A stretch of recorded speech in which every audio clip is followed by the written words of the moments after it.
I Am the Pretty Thing That Lives in the House is a modern twist on the classical gothic ghost story. It tells of an anxious hospice nurse called Lily, who takes a job caring for an elderly retired author stricken with dementia, as she lives out her final days in a quiet manor, which Lily soon suspects is haunted by a ghost. Now, before we get into this one, if you missed my last video, I highly recommend you watch it to give you context for this little mini-series I'm working on the films of writer-director Oz Perkins, with the release of his latest occult psychological horror Longlegs. Last time we covered Gretel and Hansel, which was Perkins' somewhat modern twist on the classical Brothers Grimm fairy tale, which used a rich atmosphere that managed to make the original tale darker and grimmer than ever before, but as a story, it tries a bit too hard to make its themes the forefront and loses much of its emotional impact in the process. I did admire its thematic and symbolic ambitions and felt it was just cohesive enough not to fall into total pretension. However, in this video we're going to be dealing with the actual fall into said pretension. Now, I hate the word pretentious. I think it's aggressively overused and misused to the point it's kind of lost its meaning, but oh dear god, is I Am the Pretty Thing That Lives in the House easily Perkins' most alienating film. Obviously, I'm not going to sit here and tear 7 shades of shit out of it because I don't think it's a bad film, just a boring one. I still respect what it's going for, even if it's just not my vibe. There is no doubt that this is a very personal film for Perkins, given the intro quote from his dad and the subtle reference to him later in the film, but like with Gretel and Hansel, Perkins is a purist when it comes to his influences, and whether you see that as a good thing or a bad thing, there is one thing for sure: at its core, Pretty Thing is a proper, to-the-bone, intensely old-school ghost story, where not much happens until a ghost finally pops up, and you're left asking yourself, is that it? The thing is, if this film came out in its time, and I'm talking like 1800s candlelight by the fire bullshit, I can definitely see how it would hold an impact, but in the 21st century, you have to have a legitimate affinity for this particular style of storytelling to hold consistent emotional weight. In fact, to keep expectations in check for those curious, Pretty Thing is a gothic horror more in form than in output. In other words, you'll identify it as one, but you'll struggle to see how it functions as one, or to ironically sound less pretentious, it's just not scary or suspenseful. Now, perhaps it's not trying to be either of those things, because like with Gretel and Hansel, the story is intertwined with an existential, melancholic narration that at first you're led to believe is from a younger version of the dementia-ridden author Iris, as she laments on her imminent death.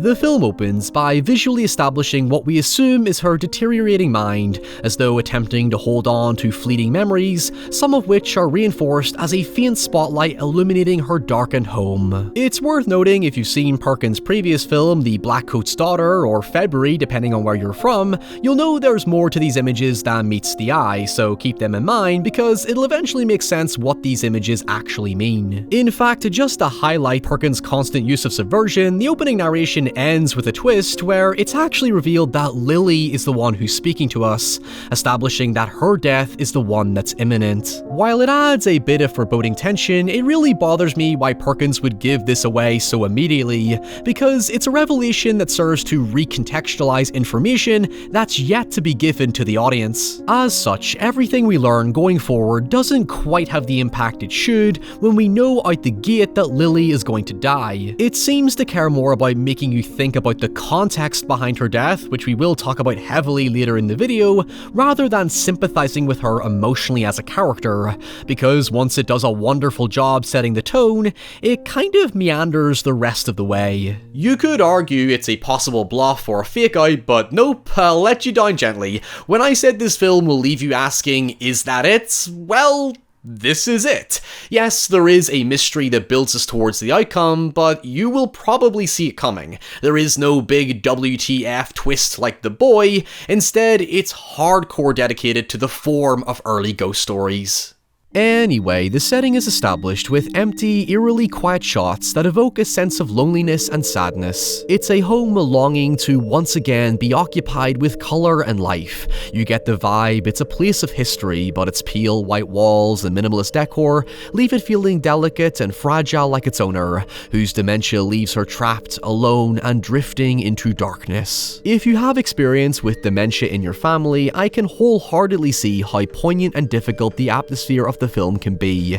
It's uncomfortably tense, and small touches in the visuals and the tone of the narration help sustain that brutal unease. For example, Lily makes a point that she wears white because it's believed to bring peace and reassurance to the sick that they remain untouched by the dark, which is starkly contrasted with the recurring visuals of the blurred woman trapped in a darkened void. It's undoubtedly effective in setting up its tragedy, however, it loses its gravitas when Lily ends up being a pretty bare-bones character whose only distinguishing feature is her acute anxiety. While I can completely relate to the anxiety and the tremendous bouts of existentialism when alone with my intrusive thoughts, I never once came to care much for Lily, or even Iris for that matter, despite her deeply distressing circumstances. In my opinion, the story is very superficially human. It tells us these characters are suffering, but I wouldn't say it truly explores it in a potent way, especially since Lily and Iris have zero relationship to build a tangible dynamic between them.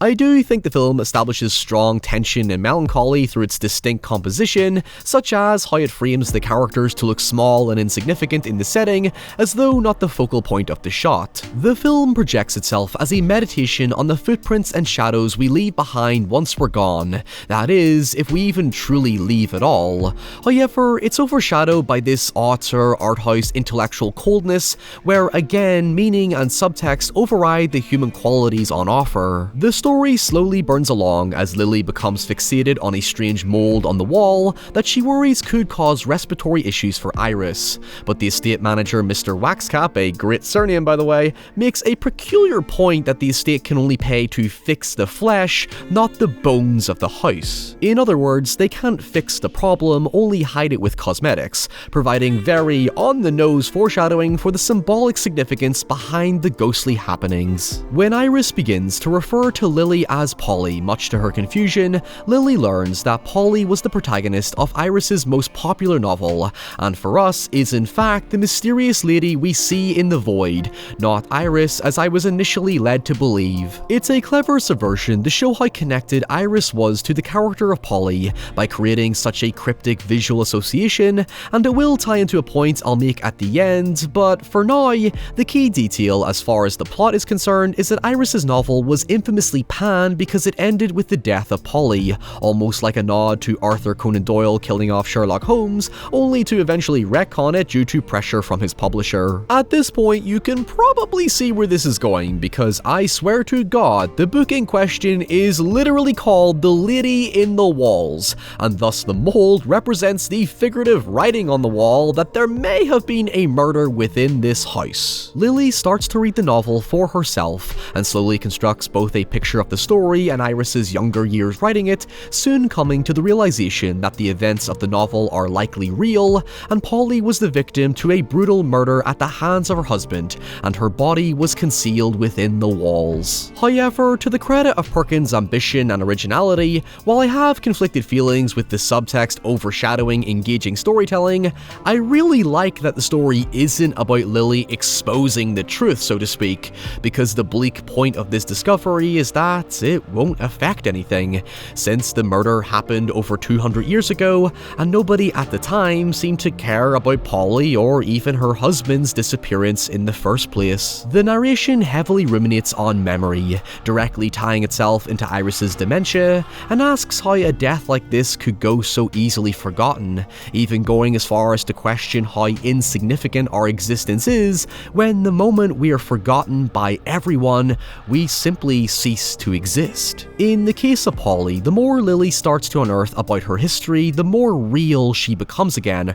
Her story is literally being conjured back into existence. However, if you're not particularly keen on film analysis, I don't think these ideas translate clearly enough on screen. The film is, by its own nature, exceedingly cryptic unless you're accustomed to these types of films. It doesn't hold your hand, and I'll admit I had to watch it again to understand certain components, which at this point in my life I don't think is a benefit to a film. Look, I'm at the point where I would not consider myself a cinephile any longer. I would definitely be up for a film that you can rewatch multiple times to get more out of it. I mean, I love a bit of indulgence now and again, yet when you ultimately consider how excruciatingly basic the plot is here, it's just too contrived for its own good. Again, don't get me wrong, I don't think it's a bad film, but if you remove the subtext from the equation, it just doesn't have enough to sustain your attention, hence why I ended up so frustrated with it. I'm a big believer in finding substance in simplicity, but since it really wants to hammer in a specific point, it lacks a certain finesse to let you appreciate all the finer details. Of course, it's all subjective in the end, but I just don't think it's an exciting enough film to want to rewatch,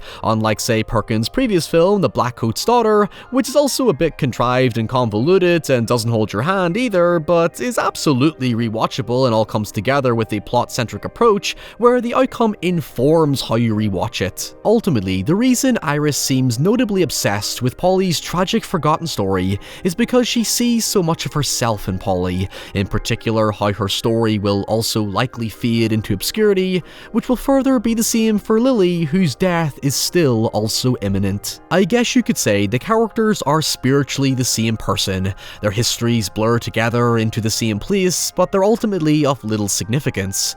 Iris even tells Lily that she'll one day fall apart like flowers, that all pretty things come to an abrupt, unceremonious, and untimely end. Lily will basically end up the same way as Polly and Iris, a fading shadow that time will simply forget. This leads us to the inevitable conclusion where one night Lily begins to sense something is wrong, and upon investigating discovers the molded walls have been open and briefly witnesses Polly's ghost only to, I swear to God, die from a fucking heart attack while Iris succumbs to her disease. I mean, you gotta give it props for realism, I suppose. If I saw a ghost, that's exactly how I would go out. In an 1800s short story, that would be a shocking end, but for a 2016 Netflix film, it definitely needed more oomph by, you know, maybe not revealing in the opening that Lily is the one narrating after she dies. When it's all said and done, we see that Lily has become part of this house's history and lives amongst the new family who are revealed as the ones from the opening spotlight, showing that as new stories emerge within these walls, the old ones may rest and wait to be unearthed, so that they can one day feel somewhat alive and part of this world again. In the next video, we will of course be talking about The Blackcoat's Daughter, or February depending on where you're from, but by the time you see this, I imagine Longlegs will probably be out, so I'll be talking in the past tense, but anyway, until next time, stay safe, stay away from mold in the walls, and I'll see you all very soon. Bye.